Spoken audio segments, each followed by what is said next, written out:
Top leaders have also sent their messages of goodwill to Kenyans.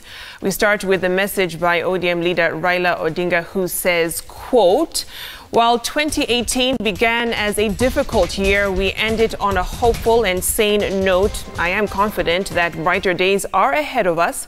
I commit to stick to those difficult, positive choices of 2018 and to make more of such so long as they carry Kenya and Africa forward in 2019.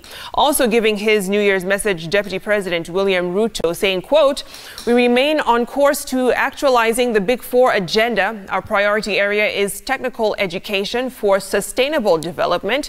We cannot realize tangible results without unity of purpose through constructive engagements with all leaders." Also chiming in, former President Daniel Arap Moi also sent his message saying, quote, "Let 2019 be a year of peace, solidarity and economic development. No country can develop if there is no peace. I wish all Kenyans at home and in the diaspora prosperity." Also, Musalia Mudavadi, ANC party leader, saying, quote, "The year 2018 was an eventful year that was full of opportunities and challenges for our country.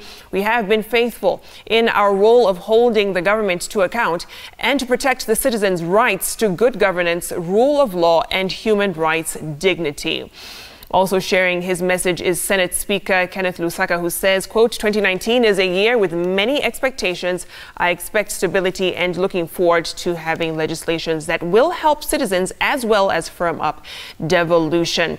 And finally, Senator for Baringo County, Gideon Moi, says, quote, "As we come to close 2018, it is a moment to reflect on the things that shaped us as a country.